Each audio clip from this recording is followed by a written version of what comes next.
I am a clown. Why, you may ask? Well, on the record, and many of you guys have known and suggested this to me, and I've talked a lot of bad on the top tree nightstalker.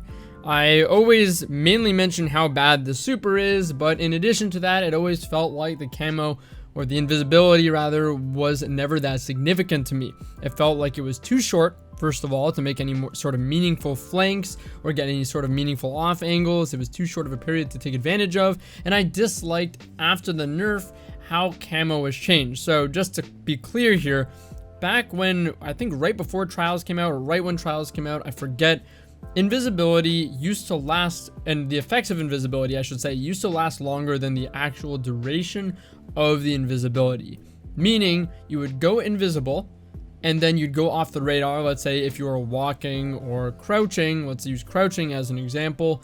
And then if you stayed crouched after the invisibility, you would retain the effects of invisibility for a bit longer. Like, I forget what the window of time was, but it was a good period of time, so you can kind of be quite unpredictable, hold off angles, etc. This also worked if you kept sprinting.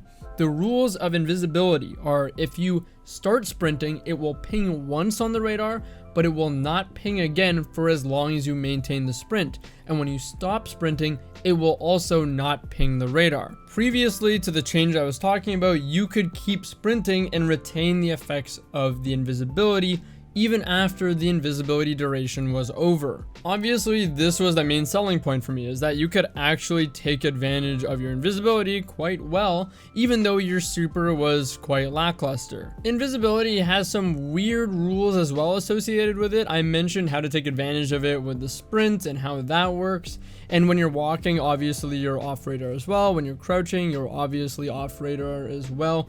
If you slide while invisible, you do ping the radar, so that will break it.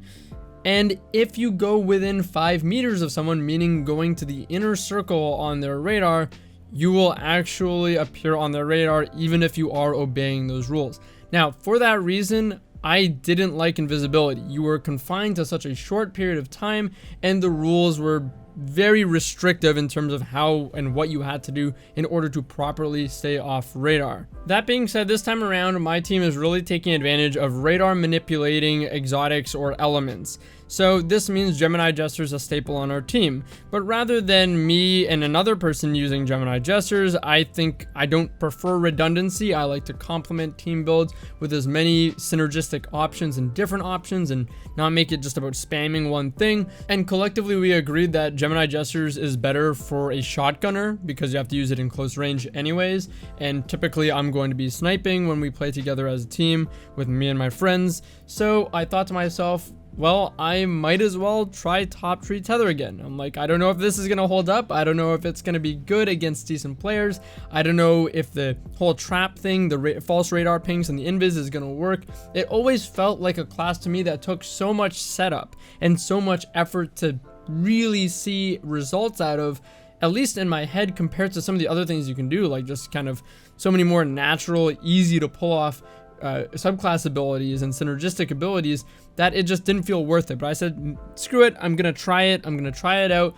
And what really made me try this was the Graviton Forfeit buff. So Graviton Forfeit got an increase to the bonus invisibility duration, which is great. That's the biggest reason I started using it. The melee regeneration speed now increases based on the number of enemies near you, so you not only get your smoke bomb back faster, if you're near people, it'll scale that a little higher, which is nice. And finally, another nice little change is that when you're invisible, you gain a lot of recovery tiers and your weapons reload quicker, which is, again, a nice touch. It makes it so you can actually run 9 or 8 recovery and still get 100 recovery while invisible, which is pretty awesome. So because of this buff, I said, why not? Let's try it. Let's try this class. Let's see if I can pull it off. Let's see if the invisibility is significant, if the extended invisibility duration thanks to Graviton allows me to actually make meaningful flanks, and let's see if I can just utilize the super even decently against some decent players. And I was actually really surprised. The smoke bomb ping was incredibly useful. It was very, very good, and I'm able to bait people, make them think I'm closer to them so that they slide out in shotgun, and I can kind of melt them from a comfortable range with an SMG or currently Vex Mythoclast.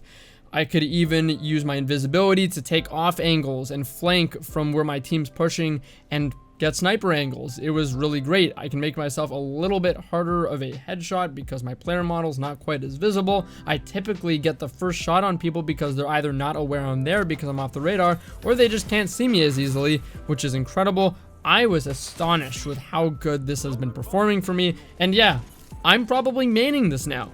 I'm eating my own words over here, saying that this class would take too much effort, too much thinking to get any sort of benefit compared to the other classes, but man, it's been working out really well for me. And when playing with friends, if they have a Gemini Jesters as well, it's so jarring for another team because we take their radar, I go camo, start going on the flank, and usually if I'm doing it in time with my teammate, it's gonna be that radar ping, that initial radar ping from me starting my sprint. It's usually hidden by the Gemini Jesters when they break radar, and once I do flank and get that off angle and their radar comes back, there's gonna be a fake radar ping somewhere that they're looking at, which isn't real, obviously. The radar just came back, but so they're gonna gravitate towards it, but it's not real, and I'm gonna be sitting there on an off angle already flanking.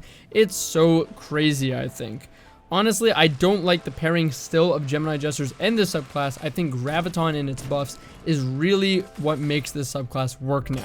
That increased invisibility duration is incredible. Combine that with the stasis mods on the cloak that give you some time off your dodge, means that you actually only have about 1 or 2 seconds between dodges and between invisibility. So not a lot of downtime on your invisibility. You can keep going from engagement to engagement, keep getting flanks, off angles. It's amazing how much freedom I feel like I have now to make a little bit more creative plays and play a little bit more off and not feel so stuck to the linear kind of pace of the game sometimes, especially in threes, because the radar just gives you away so much. I feel like I've been given so much more freedom to play creatively and play unpredictably, and I love that. It works perfectly for snipers, and it's great to fake out shotgunners when they're trying to get aggressive on you and stay alive for a long time. It's really great for being a hard kill as well, because you can go invisible and just try and juke out the enemy, get out of scenarios. It's really, really great. I love this. And you can do so much with that fake radar ping. It's not just about throwing it somewhere and making them think you're pushing there. You can give them a sense of false positives where you put the grenade somewhere and make them think you're pushing there. They realize, oh, it's just a smoke grenade, and it's either they shoot it or leave it there, and then you can peek out right when they either leave it there thinking it's a smoke grenade ping, or when they shoot it thinking that they cleared it. You pop out and they're not expecting you to be there because they thought it was a fake ping. It's crazy. My biggest source of criticism for this class is going to be that the super, it's not as terrible as I thought. It's cool to place it as a trap, but there's like a delay of some sort for its suppression effect. I really dislike that. It's like I'll go to try and stop a super from pushing me, even if they're a good or reasonable distance away, and they can kind of just swipe through it and still kill me, and then the suppression effect takes place. I really dislike that, and I really think that's hurting the class. If it didn't have that delay, I actually think it would be quite good. So honestly, now I'm usually just using my super as a big decoy, kind of just a throwaway. I know it's not great, but I just utilize it to try and get some area denial or control, and use it as a fake radar ping. Sometimes we'll use it to bait a super in. It takes more work than a lot of other supers, that's for sure, but it's not so bad considering I think the neutral game of this class with the new Graviton Forfeit is quite strong. So there you have it. I was wrong about this subclass. Graviton Forfeit buffs make it very well worth playing. I'm loving this. It is crazy. I'm so in love with playing like this. I was wrong. I am a clown. Now I'm maining this. Thank you for watching. Hope you enjoyed it. Take it easy, everyone.